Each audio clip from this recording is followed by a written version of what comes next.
Nah, aku ingetin dulu. Kalau kala 3 tuh dimulai dari kapan berarti? Setelah melahirkan yang plasenta uri itu, pengeluaran plasenta. Mulainya dari kapan? Tapi, Bayi lahir, nah, bayi lahir sampai plasenta plasenta lahir. lahir. Oke. Nah, sekarang ingat waktunya. Kala 3 itu normalnya cuma setengah jam. Dari pengeluaran plasenta itu maksimal 30 menit. Kalau sudah ada lebih dari 30 menit plasenta nggak keluar, kita bilangnya adalah retensio plasenta. Jadi lebih dari 30 menit plasenta nggak keluar. Aku ingatkan fisiologinya ya, Rek, ya, cara kelahiran normal. Oke, diinget-inget. Kan udah kamu pembukaan lengkap, baru kamu suruh pimpin. Baru kamu pimpin kan, ibu suruh ngeden. Pun ngedennya nggak boleh sembarangan. Nunggu kalau apa, Rek, baru suruh ngeden. Nunggu. Kontraksi his. Nah, ada his, ada kontraksi baru, Bu, ngeden, Bu. Gitu ya. Kamu tunggu aja sampai kepalanya keluar. Namanya apa? Croning. Croning itu kepala keluar. Kamu nggak perlu putar, udah pegang aja kepalanya. Dia akan muter sendiri, putar paksi namanya. Dia muter sendiri. Tugasmu nanti ngebantu ngeluarin bahu. Apa namanya? Kebawahin biar bahu yang atas keluar. Habis itu kamu ke atasin, bahu yang bawah keluar. Seret, bayinya keluar. Bayi keluar, kan kamu gunting tuh. Apa? Tali pusatnya kamu kasih kan. Habis bayi keluar, kamu injeksi dulu kan. Satu ampul, 10 IU, IM kan. Habis kamu injeksi di pahanya, habis itu kan bayinya kamu kasih ke ibu buat inisiasi menyusui dini kan. Kamu ngapain? Namanya peregangan tali pusat terkendali. Tanganmu yang kiri nahan uterusnya, tanganmu yang kanan muter-muter gini kan. Puter, lagi puter gini tok. Itu namanya peregangan tali pusat terkendali. Tunggu aja terus ya. Jadi kok pas kontraksi kamu tarik. Bukan tarik sih sebenarnya, cuma digini-gini aja, goyang-goyang aja. Tapi kan tadi aku bilang jaraknya 30 menit harus keluar. Tapi kalau dalam 30 menit kok nggak keluar-keluar ya ini plasenta. Yang kamu lakukan apa? Pastikan VU-nya kosong. Kenapa? Jangan-jangan kehambat sama VU kan. Uterusnya kayak nggak bisa turun loh, Rek. Plasenta nggak bisa turun karena VU-nya penuh gitu. Jadi pasang kateter. Tapi kalau udah nggak ada pipisnya kok, kateternya kosong kok gitu kan. Ngapain? Yang kedua adalah injeksi oksitosin lagi. Jadi kalau misalnya plasenta udah keluar nggak perlu injeksi oksitosin ya. Tapi kalau plasenta belum keluar, namanya kan retensio plasenta berarti kan lebih dari 30 menit nggak keluar, kamu boleh injeksi oksitosin lagi. Berarti injeksi oksitosin kedua. Oke? Coba di apa namanya? Peregangan lagi. Kalau tetap nggak keluar, habis kamu peregangan setelah oksitosin kedua, kamu lakukan namanya manual plasenta. Berarti kamu masukkan tanganmu ke dalam, kamu koet-koet plasentanya. Oke? Tapi guys, kalau misalnya kasusnya tetap susah buat dilepas plasentanya ya, uterusnya keras sudah nih, tapi nggak lepas-lepas gitu ya. Uterusnya keras tuh berarti apa tandanya? Kontraksi uterusnya. Kamu kan ngasih oksitosin biar uterusnya kontraksi, diharapkan lepas kan sebenarnya ya. Tapi kok nggak lepas-lepas? Jangan dipaksa. Jangan-jangan dia plasenta akreta. Plasenta akreta itu apa? Plasenta yang terlalu menempel erat banget. Nggak bisa lepas dari endometrium. Kalau inkreta tembus sampai miometrium. Kalau per kereta lebih berat lagi ya, tembus sampai serosa. Di mana tiga hal ini adalah biasanya faktor resikonya kalau pada orang yang sering SC. Makanya kan ada SC itu maksimal 3 kali kan, nggak boleh lebih dari 3 kali karena kita menghindari terjadinya plasenta akreta ini. Terus apa Kak yang kita lakukan? Kalau emang mau kamu manual pun nggak keluar, ya dirujuk. Kalaupun kalau udah kamu manual nggak keluar, mau nggak mau nanti harus dioperasi sekaligus di histerektomi, ya diambil sampai uterusnya. Kalau udah plasenta akreta, kan nggak bisa keluar kan, nempel sama uterus kan, ya udah uterusnya diambil sekalian. Kenapa? Kalau nggak gitu ya perdarahan terus akhirnya. Oke? Ini adalah ingat tahapannya ya.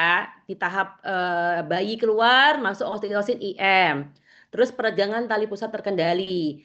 Lebih dari 30 menit tetap nggak lepas. Berarti diapain tadi? Pastikan kosong VU-nya. Injeksi oksitosin, diputar lagi. Tetap nggak keluar. di manual plasenta. Tetap nggak keluar, rujuk. Oke. Nah, kasus yang paling sering terjadi di kala 3 dan kala 4 ada namanya HPP, hemorrhagic postpartum. Atau bilangnya postpartum hemorrhage sama aja. Di mana dianggap kehilangan darah yang lebih, ingat ya definisinya, lebih dari 500 cc kalau dia melahirkannya per vaginam. Atau lebih dari 1000 cc kalau lahirnya lewat SC. Dari mana kamu tahu kan kamu ukur? Lihat, jadi waktu melahirkan kan ada underpadnya, taruh ada yang kayak perlaknya gitu kan. Kelihatan dari situ. Kalau satu underpad penuh itu biasanya kalau saya satu underpad penuh 1 liter. Satu underpad penuh ya. Kalau dua pas 500 gitu aku lupa. Pokoknya ada istilahnya lah kalau dari bidan-bidan gitu ya. Bisa kita perkirakan dari situ. Nah, klasifikasi dari HPP, diingat lagi, HPP primer itu kalau perdarahannya itu terjadi dalam 24 jam, 1 hari, 1 hari selama postpartum. Kalau sekunder, awalnya aman. 24 jam aman, perdarahannya dikit. Tapi setelah 24 jam, tiba-tiba bior banyak. Berarti yang sekunder. Kalau tadi, ingat kan, yang bikin lama melahirkan ada berapa, Rek? 3 apa tadi? Yang tadi. 3P. 3P apa aja tadi? Sex Passenger Power. Power. Paling sering yang power. Kalau HPP ada 4T. Diurutkan sesuai dengan yang paling sering. Tone, trauma, tissue, thrombin. Tone berarti apa? Tonus. Dia ternyata perdarahannya karena atonia uteri, karena uterusnya nggak kontraksi. Berarti tandanya apa? Habis melahirkan, uterusnya lembek. Itu namanya atonia uteri. Berarti tipsnya apa? Ya tinggal kasih apa lagi-lagi? Drip oksitosin. Yang berikutnya, yang setelah tone, yang sering berikutnya adalah trauma. 20% dari kasus. Kalau tadi kan 70% tuh yang tone. Yang berikutnya trauma. Apa penyebabnya? Laserasi serviks. Jadi pas dia partus kayak robek gitu kan. Jadi kayak ada jalan lahirnya tuh robek lebih besar gitu ya. Atau laserasi vagina, atau laserasi perineum. Atau pas di SC ternyata bayinya makrosomia. Jadi lubang SC-nya segini, bayinya lebih lebar kayak kerak gitu jadinya. Mungkin. Ada inversio uteri. Apa tuh? Kebalik uterusnya. Nah, nanti ada dibahas kok. Ada ruptur subkapsular hepar, bleeding intinya ya. Pas SC misalnya. Tuh. Kalau tisu berarti jaringan. Apa tuh? Plasentanya keluar. Makanya Rek, kalau bidan-bidan itu biasanya habis plasenta keluar, set. Kan kita cek tuh plasentanya utuh apa enggak gitu kan. Kalau kita ya. Tapi kalau bidan-bidan meskipun utuh, biasanya tuh tangan dimasukkan ke dalam uterus, meskipun plasenta utuh, dikoek-koek uterusnya. Untuk memastikan nggak ada plasenta yang ketinggalan di dalam. Ya, atau namanya kotiledon. Jadi kalau ada plasenta yang ketinggalan di dalam, kan tetap keluar darah tuh plasentanya gitu. Atau ada selaput sama bekuan-bekuan plasenta masuk di dalam, itu tisu. Yang paling jarang, trombin. Trombin berarti apa? Gangguan pembekuan darah. Jadi emang ibunya itu ada gangguan pembekuan darah di mana darahnya itu bleeding terus gitu. Faktor resikonya grande multipara. Multipara itu kan yang melahirkan lebih dari sekali ya. Kalau dibilang grande berarti lebih dari 6 kali sudahan. Sama gemeli. Berarti gemeli itu berarti kembar ya. Apalagi itu di situ aja ya. Ada riwayat PPS, perdarahan apa pos melahirkan sebelumnya, kehamilan ganda, preeklamsi, kala 2 memanjang dan lain-lain itu ya. Nah, kalau memang riwayatnya dia sebelumnya sering HPP, ya jangan dirawat di puskesmas. Sebaiknya dirawatnya setiap dia mau melahirkan di rumah sakit aja karena riwayatnya sebelumnya HPP gitu. Atau dia kehamilannya gemeli atau dia preeklamsi gitu. Atau jangan-jangan dia ada gangguan hemostasis darah pada HELLP syndrome kemarin udah ya. Kala 3 memanjang, berarti apa? Plasenta tadi kan, retensio plasenta bisa. Atau karena kala 2 memanjang, karena atonia uteri. Atau di epis. Kan kalau misalnya bayinya itu kala 2 nih, udah mau keluar, tapi kelihatan, duh kok kayaknya vaginanya ibunya nggak lentur. Kan kamu gunting kan, krek, namanya episiotomi. Ya kadang episnya tuh kamu terlalu berlebihan sampai ngerobek lebih dalam gitu kan, atau lebih lebar, jadinya perdarahan lebih banyak. Atau karena nggak diepis. Epis itu sebenarnya kan kita ngasih jalan ya, biar robeknya tuh teratur. Kalau misalnya itu meteng-teng udah nggak kamu epis, malah robeknya tuh nggak beraturan biasanya. Ibunya usia hamilnya beresiko, contohnya usianya lebih dari 35 tahun. GA, jadi lahirnya tuh pakai general anestesi, jadinya apa? Atonia kan jadinya kan. Ada bekas SC sebelumnya yang ruptur. Abrusio plasenta, solusio ya, abrusio tuh plasentanya copot dan lain-lain ya. Ini ya induksi persalinan tadi apa? Oksitosin kan. Oksitosin kan punya efek dia bisa apa HPP tadi ya. Nah, pencegahannya biar nggak terjadi HPP, ya manajemennya kalau di apa di kala tiganya yang aktif dong. Bayi lahir langsung masukkan tadi oksitosin. Terus apa namanya klem. Terus di tali pusat terkendali sambil kamu pijat kan uterusnya. Tuh. Tadi kalau nggak keluar lebih dari 30 menit, masukkan lagi oksitosin, keluarkan lagi. Gagal, manual plasenta. Jadi udah ya pulang-ulang nih. Apa yang kamu lakukan? Tentukan kausanya tadi. Tadi kan bisa tone, bisa trauma, trombin, tadi itu semua ya. Cari penyebabnya. Jadi disingkat penata laksanaannya jadi hemostasis. Yang pertama ada H, help. Berarti minta pertolongan. Karena yang kamu tapkan shock hemoragik, nanti A-nya apa berarti? Pasang infus, loading cairan gitu ya. Jadi disingkat jadi hemostasis yang pertama help. Segera minta pertolongan. Kalau emang kamu di puskesmas berarti segera dirujuk. Monitoring elektrolit dan faktor koagulasi. Jadi ambil darah ya. Yang A, akses.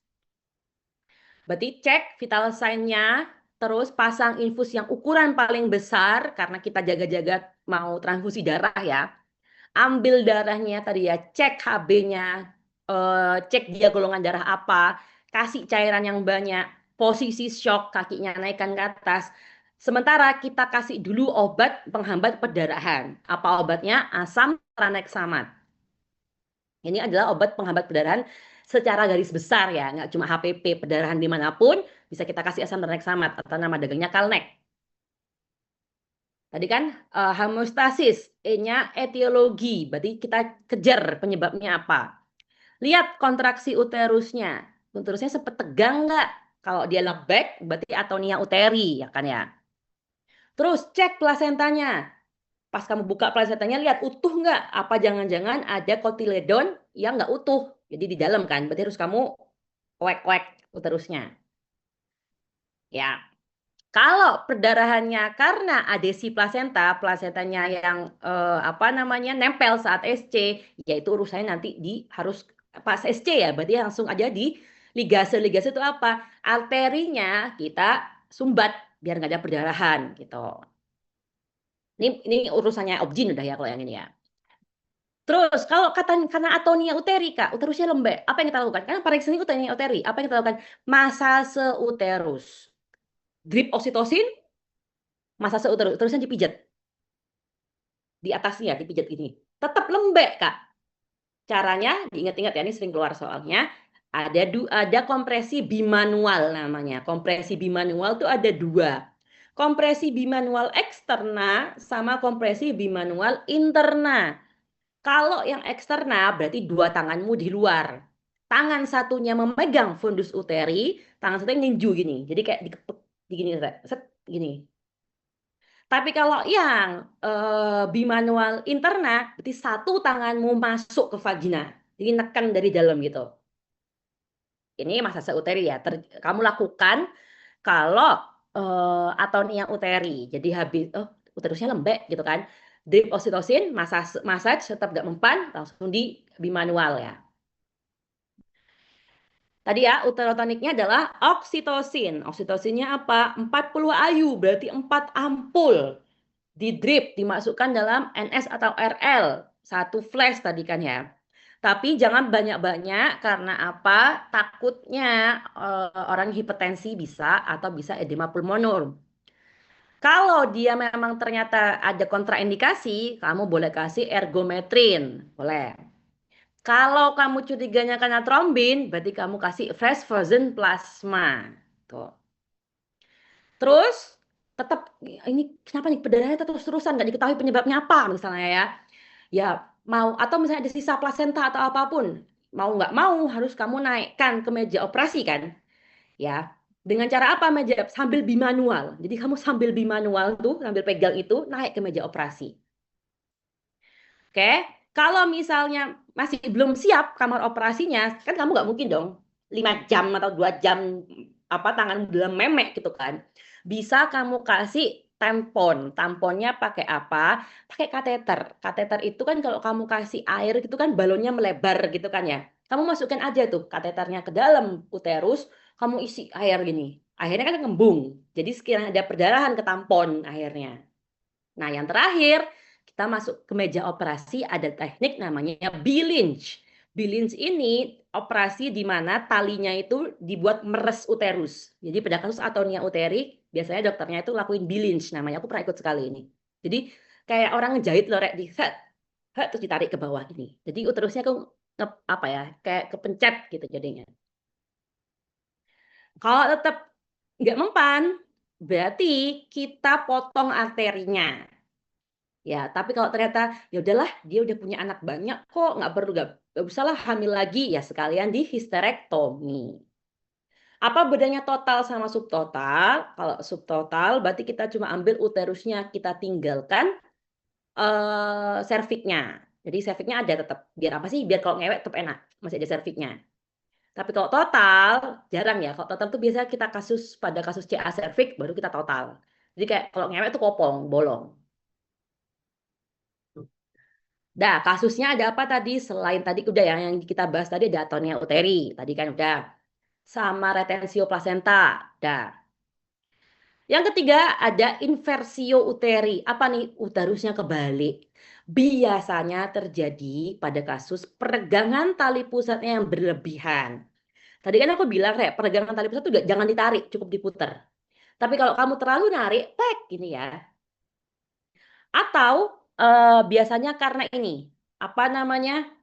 Dia ngeden, tapi wayahe belum ada his tapi dia ngeden. Bisa. Apa yang terjadi? Nanti uterusnya kebalik, ikut ke bawah. Kamu ngeluarin plasenta, uterusnya ikut ke bawah. Seret, ini. Ya kayak gini ya bentukannya. Orangnya shock, bilang. Aku pernah dapat sekali juga ini. Habis rujukan dari puskesmas apa bidan gitu. Dia dibawa ke IGD, udah kebalik, orangnya udah pucet banget kayak hantu, udah HB-nya cuma 2. HB literally cuma 2, udah pucat banget. Sempet arrest dia di IGD, tapi langsung kita naikkan ke apa ke OK. Jadi waktu itu drama banget. Kayak bawa ke OK kayak drama Korea atau enggak sambil sambil begging, sambil kasih obat-obatan gitu. Untungnya selamat ibunya. Kak, kak, kak, Yes. kenapa uterusnya bisa katut Ya, karena itu ketarik tadi. itu? Karena harusnya tuh peregangan tali pusat tuh nggak boleh kita tarik. Harusnya kita cuma gini doang. Tapi kalau kita narik gini, kalau kita ikutan narik, uterusnya kan itu turun ke bawah gitu. Atau pada kasus plasenta akreta, tapi kamu tarik. Kan nempel banget, jadi ikut ke bawah juga akhirnya uterusnya. Gitu. Kenapa kebalik? Ya kan endometrium kan di sini, Rek. Jadi yang muter ya kebalik gini. Jadi kelihatan di memek itu ada daging-daging gitu. Oke, itu biasanya kalau kasus soal UKM BPD itu bilangnya gini, ada teraba seperti kos kaki basah katanya. Aku nggak tahu kos kaki basah kayak apa. Jadi terapinya apa? Ya, awal kan datang dengan shock ya, perdarahan hebat gitu kan. Kalau memang plasentanya belum kecopot, masih plasentanya juga kewer-kewer, ya jangan dicopot. Biarin dulu. Kita reposisi dulu, namanya manuver Johnson. Ingat tadi ya, manuver untuk apa namanya distosia bahu microbirth. Kalau untuk reposisi uterus namanya manuver Johnson. Jadi apa ya kembalikan dengan cara kayak gini. Tanganmu pegang uterusnya seret masukkan terus tinju gini. Oke, habis gitu setelah direposisi injeksi lagi oksitosin. Kalau gagal, secara manual kamu gagal, pakai tokolitik. Biasanya MgS4 gitu ya. Atau yang mau nggak mau harus dioperasi. Kadang sampai histerektomi lagi-lagi. Dah? Diagnosis yang ketiga, ini yang sering terjadi juga ya, robekan perineum. Ini hafalin ya, Rek. Biasanya ini kalau ini sampai UAB biasanya. Derajat robekan perineum ada derajat 1 sampai 4. Yang 3 ada 3. A, B, C. Kalau robekannya 1 nggak kena otot, berarti cuma vagina tok. Kan habis lahirkan itu plasenta keluar, semua keluar, kan nanti kamu jahit toh, Rek. Kalau kamu ada ruptur perineum, kamu jahit nanti kan. Kayak jadi terapinya dijahit aja gitu. Oke, kalau robekannya grade 2 ya jelas kena vagina sama kena ke otot. Ototnya apa? Otot perineum. Ada musculus bulbocavernosus, ada musculus transversus perineum. Ingatnya adalah kena ke otot. Tapi nggak kena ke sphincter ani. Jadi cuma sampai ke otot sini. Nggak kena ke anus. Oke. Nah, kalau grade 3 udah kena ke anus, ingatnya. Jadi kalau 1 vagina, 2 otot, 3 ke anus. Nah, 3 tadi kan ada 3A, 3B sama 3C, ya kan ya. Nah, kalau yang 3A dia kenanya ke kan dari luar karena ya. Berarti kalau yang 3A cuma kena ke sphincter ani yang eksterna, yang luar, itu pun cuma 50%. Kalau yang 3B, sphincter ani eksternanya lebih dari 50%. Kalau yang C sudah kena ke eksterna semua sama yang interna. Even yang bagian dalamnya pun kena. Tuh kayak gini ya. Tapi kalau grade 4 udah melewati sphincternya pun udah lewat sampai ke mana apa? Mukosa rektumnya lebih dalam lagi robeknya. Ojo ngarang sampai grade 5. Grade 5 robek sampai punggung berarti Kak Ono ya. Oke, jadi intinya terapinya apa? Terapinya berarti di hecting. Kalau yang ini berarti masalah di trauma ya, sama kayak di inversio. Ini masalah di trauma. Jadi harus segera kamu hecting atau diperbaiki jalan lahirnya. Oke. Hafalin ya, grade-grade ini pasti keluar. Aku setor ke Dr. Citra ini ada 2 soal yang ini. Robekan perineum karena sering banget. Oke, next, satu sebelum terakhir ada subinvoluntio uteri. Apa nih? Uterusnya nggak kembali ke normal. Jadi harusnya segera setelah lahir, uterus kan di sini ya. Kalau sebelum lahir kan di atas nih ya. Kalau segera setelah lahir, bayi udah keluar, plasenta udah keluar, biasanya dia turun. Kemana paling nggak? Setinggi umbilikus. Kan uterusnya kontraksi terus menyusut, menyusut, menyusut gitu kan. 1 sampai 2 jam harusnya 2 jari di bawah umbilikus. Nah, terus 24 jam setelah melahirkan 2 jari di bawah umbilikus. Setelah 24 jam setelah melahirkan, dia turun 1 jari, 1 jari, 1 jari tiap harinya. Oke, 10 hari udah nggak teraba di atas simfisis. Harusnya di minggu ke-6 uterusnya nggak teraba harusnya ya. Jadi ingat ya. Jadi kalau subinfluensia itu apa? Uterusnya nggak mengecil. Ya, tetap di atas. Misalnya 1 jam atau 2 jam setelah persalinan, kok masih setinggi umbilikus? Harusnya kan dia 1 jari di bawah umbilikus. Penyebabnya apa? Bisa banyak, Rek. Bisa 1, atonia uteri tadi kan. Atau bisa yang kedua, ada sisa plasenta masih. Ada tadi ya, plasentanya nggak, kotiledonnya nggak lengkap, bisa. Jadi terapinya apa? Ya dikasih kontraksi uterus. Lagi-lagi oksitosin. Yang terakhir, endometritis. Berarti infeksi pada endometrium. Oke, biasanya bisa menjalar kemana-mana ya. Bisa meluas ke myometrium atau parametrium. Biasanya terjadi 42 hari dalam 42 hari setelah persalinan. Maksudnya apa? Habis melahirkan, 1 minggu setelah melahirkan, atau 2 minggu, pokoknya nggak lebih dari 42 hari setelah persalinan. Namanya endometritis purpureum, endometritis yang setelah melahirkan. Penyebabnya apa? Ya infeksi dong, karena persalinannya lama, nggak dikasih antibiotik, atau KPD, ketuban pecah dini, gitu ya. Atau manipulasi uterus, atau habis SC, atau dia melahirkan di tempat yang tidak higienis, melahirkannya di ya bidan, bukan bidan, apa namanya, tahu kan ya, dukun-dukun gitu mungkin ya. Gejalanya apa? Demam karena infeksi ya, nyeri perut, uterusnya lembek juga, dan perdarahannya atau keputihannya bau banget. Dan ada gejala subinfluensio. Tadi ya, uterusnya nggak turun karena sedang infeksi dong, karena radang. Di terapinya dikasih antibiotik sama dikasih oksitosin. Udah soal.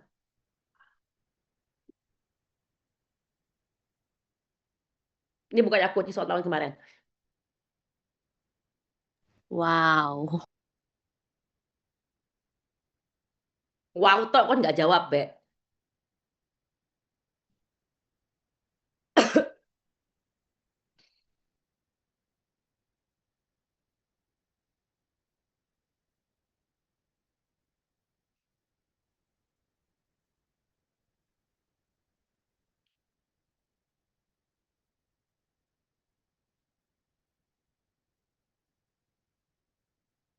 Primary kah, Mam? Berapa lama katanya? 9 hari, berarti apa? R A Secondary, sorry. Yang 6 Dari jam itu apa? 6 jam kemudian. apa? 6 jam kemudian. Pasien datang 6 jam kemudian, 6 jam sebelum dirujuk. Nah, ini perdarahan yang banyak. Tapi kan dia perdarahannya selama 9 hari setelah melahirkan. Ini secondary. Ini gampang langkah awal.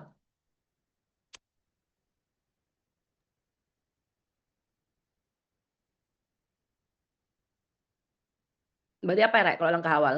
ABC. Yes. Nah, ini baru soalku.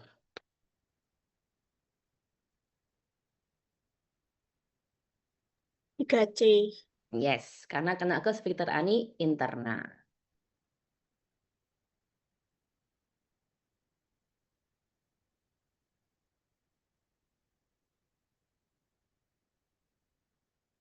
Yang mana dari 4T yang paling sering? Tonus. Yes.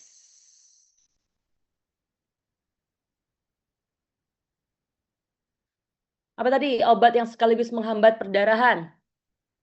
Asam Kalmek. Kalau tonus yang bermasalah jadi kasih apa, Rek? Serotonin. Yes. Trauma, berarti apa kalau di trauma?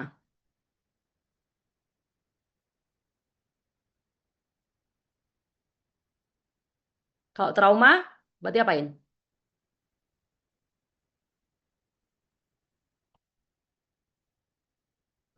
Robek berarti kan kalau trauma. Berarti diapain? Oh, repair. Ya repair. Nih, menekan uterus.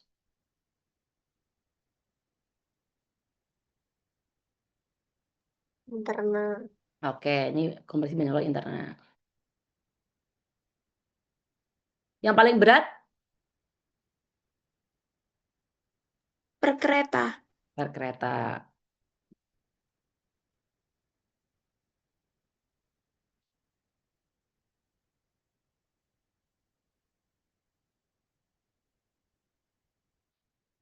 Habis oksitosin kedua, Manual placenta.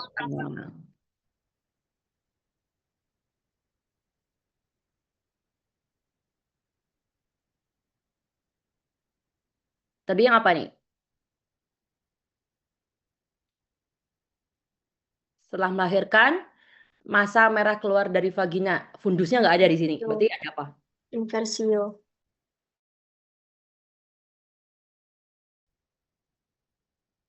Kalau karena apa namanya atonia, berarti diapain dulu?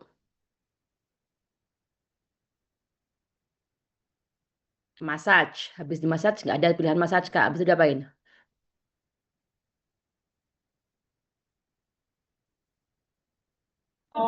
D.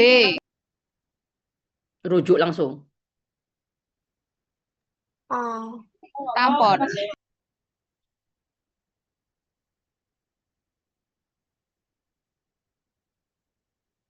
Dianggap HPP nggak?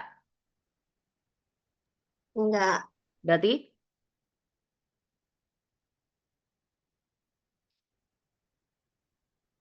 kalau masih aman berarti diapain? Yang B. Kan aman, nggak aman kan masih itu nggak dianggap HPP masih normal berarti diapain? Observasi. Observasi. Observasi.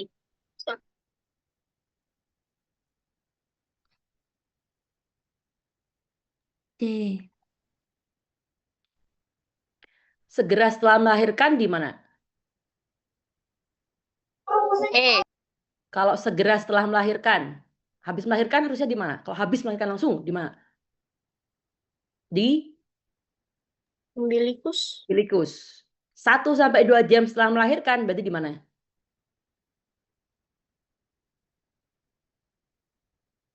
Logikanya di tinggi umbilikus. 1-2 jam berarti di mana? 1 jari. Jari.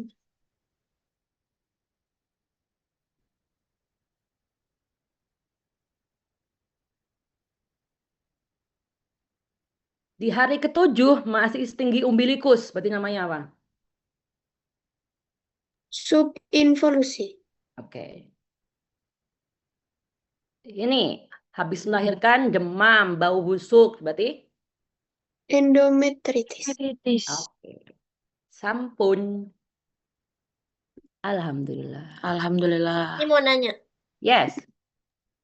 Kan biasanya kan ibu hamil yang habis melahirkan tuh kan juga kayak dipakein korset gitu kan. Itu buat apanya berarti?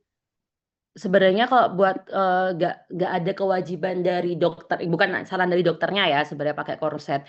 Kalau katanya tuh kalau dibuat korset sekaligus nambahin kontraksi buat di ininya apa namanya, buat di uterusnya gitu. Tapi nggak ada kayak oh harus pakai korset ya enggak. Tapi katanya nambahkan apa kan kalau kata orang awam kan biar perutnya tambah kecil gitu kan. Sebenarnya ada sih masuk akalnya dengan cara dia ngasih kontraksi buat uterus. Mencegah HPP juga bisa. Ini gimana sih? Gitu. Oke, terima kasih. Oke. Udah deh. Udah. Aku akhiri. Soalnya itu aja ya, Ra, ya. Tapi ya itu tadi katanya aku disclaimer ada mungkin beberapa soal yang nggak aku tampilkan. Tapi insya Allah yang nggak aku tampilkan soalnya yang gampang-gampang kok yang kamu bisa nalar. Yang susah-susah udah aku keluarkan tadi ya. Ya semoga dokter Citra nyari yang dari yang aku kasih dia nyari yang gampang-gampang ya. Oh, Mami bikin soal buat kita. Iya, buat UM kalian. Bek, Keren. perasaan aku wis ngomong Wow. dari Bek. Ya, Bek, aja aku nggak mau wis apa-apa. ngomong loh. Kapan aku nggak tahu, Kak? Ah, nemen subek. Nyi. Itu kamu kasih infonya ke anak yang nggak les juga nggak, Raf? Enggak, cuman Oh ya. kelas D doang malah tadi yang tak bilang. Masih belum. Oh ya, kelas lain tak kasih tahu ya, Ra. Itu soal jadi perhatikan baik-baik tadi jawabannya apa karena kemungkinan besar itu yang keluar di soal besok. Karena beberapa hari yang lalu Dokter Citra minta tolong aku suruh bikin soal-soal tentang itu semua ya. Kenapa Dokter Jian nggak bikinin kita soal? Wes nggak drama maneh, wes hop. Kayaknya ya Dokter Jihan tuh minta tolong sebenarnya Dokter Jihan tuh kayaknya minta tolong Mbak Citra gitu loh. Udah kamu yang bikin soal kayaknya gitu dan Mbak Citra tuh malas bikin soal. Terus BTW Mbak Citra ngajak aku diskusi buat OSCE kalian mengeluarkan apa? Anjay. Kayak gampang-gampang aja, Kak. Enggak, Mbak Citra tuh sebenarnya pengen mengeluarkan patograf sebenarnya. Tapi kata Mbak Citra masalahnya dosen yang lain itu gak iso ngisi patograf. Le aku dewe sing ngoreksi yo legrek aku ngomongnya gitu. Oh iya, OSCE-nya 2 kali ya. Ada OSCE itu Itu sama saran OSCE dari tulis. aku. Kak, Dipakai. please lah, Kak. Iya. Ya Allah, Kak. Tadi dibilang kok Wah, OSCE-nya 2 kali, pagi dan siang. Siangnya Itu tulis. aku gak nyangka dia pakai saran itu. Tadi bilang ke aku baru Kak. katanya tadi. Iya, tapi kemungkinan besar kepake. Jadi aku bilang ke Mbak Citra ya wes Kak apa melok jare kayak Nota kan intinya Mbak Citra tuh pengen banget ngeluarkan kalian patograf ngono loh. Nah, aku bilang kalau biasanya sih Dani apa sih Zal? Kalau Dokter Rahma itu 2 Kak biasanya 2 station, satunya tuh tanya jawab, satunya tuh kasus gitu. Apa terus kata Mbak Cita, oh ya wis apa aku satu stasiun berikutnya itu ya tanya jawab masalah patograf gitu rencananya. Nggak tahu ya tapi jadi apa enggak. Satunya tuh Katanya kasus. OSCE-nya juga maju. Jadi tanggal berapa? Hari Selasanya, Selasa apa Rabu ya tadi? Kasusnya Selasa. kapan? Bukannya Selasa, Rabu ya? Selasa. Tapi waktu aku bilang yang aku ngasih saran 2 stasiun itu, kata dia, tapi nggak sesuai dengan UKM PPD. Kalau di UKM PPD kan nggak ada kan 2 stasiun itu. Jadi Dokter Citra tuh amat sangat kiblatnya tuh UKM PPD. Jadi soal UAB kalian tuh nanti soal-soal UKM PPD gitu. Ya Gitu. Allah. Tapi Mami ya mudah, Allah. lebih gampang soal UKM PPD tahu dibanding soal teori. Kalau soal UKM PPD kan ada clue-nya. Kalau ini jawabannya ini, kalau ini jawabannya ini gitu. Kalau teori kan harus kamu hafal, mas setengah mati. Gitu. Nanti dia coba aku tanya. Terus tadi kan kamu cek kan Raf yang aku tanya, Mbak Ci aman, kataku, wes dah aman banget. Jadi soalnya Hmm. udah ACC berarti soal-soalku. Nanti ya Ya, aku. besok nggak ada farmako ya. Ya Sekali lagi besok nggak tidak ada ada sama aku ya, Rek. farmako. Kata Mbak Ci udah 3 tadi. Farmako kapan jadinya, Han? Farmako nanti ini besok UM berapa? UM 4. 4. 4, antara 5 atau 6. Pokoknya yang nanti 2 materi nanti ditambahin 1 farmako gitu. Pokoknya maksimal cuma 3 materi per UM. Nah, nanti coba aku anu aja ya, coba aku speak lagi Mbak Ci, maksudnya jadi gimana gitu ya, oke? Siap, Mami. Nanti tak bantu, Mam. Apa? Bantu apa? Kamu ngasih gini soalnya gini aja gitu ta. Iya, kayak gitu gak sih? Oke. Ya udah kalau gitu aku akhiri. Oh ya, UM 5 nanti dua materi dari aku lagi kok soalnya. Yang kelainan jin dari aku juga soalnya ya. Sama Ayo, IMS spill, nggak sih spill, jadi? spill, spill. IMS jadi nggak? Apa? Yang IMS jadi nggak? IMS. Apa? Infeksi Ya menular. itu. Yang Jadi kan? masalah ya infeksi dan non infeksi masalah di jin kan, itu aku. Oh, oh. Pokoknya semua materi dokter Jihan akhirnya aku yang bikin soalnya. Udah tak kirim tapi ke dokter Citra soalnya. Oke, bye bye guys. Assalamualaikum. Waalaikumsalam. Makasih, Makasih Mami. Mami. Oke.